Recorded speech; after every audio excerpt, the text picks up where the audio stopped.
গোপন সংবাদের ভিত্তিতে আজ ৮ মার্চ ২০২৫ তারিখ মঙ্গলবার সকাল ১০টায় কোস্টগার্ড আউটপোস্ট নোলিয়ান কর্তৃক সুন্দরবন সংলগ্ন নোলিয়ান ঠাকুরবাড়ি ঘাট সংলগ্ন এলাকায় একটি বিশেষ অভিযান পরিচালনা করা হয়।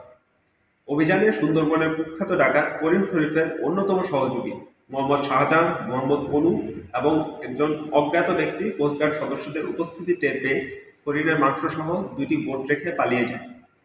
পরবর্তীতে বোট দুটি তল্লাশি করে ১১০ কেজি হরিণের মাংস উদ্ধার করা হয় এবং ঘটনাস্থল থেকে একজন হরিণ শিকারীকে আটক করা হয়। আটককৃত হরিণ শিকারী মোহাম্মদ আরিফুল সাদ্দান খুলনার দাকব থানার বাসিন্দা। জব্দকৃত হরিণের মাংস এবং আটককৃত ব্যক্তির বিরুদ্ধে পরবর্তী আইনানুগ ব্যবস্থা গ্রহণের জন্য নোলিয়ান ফরেস্ট অফিসের নিকট হস্তান্তর করা হয়।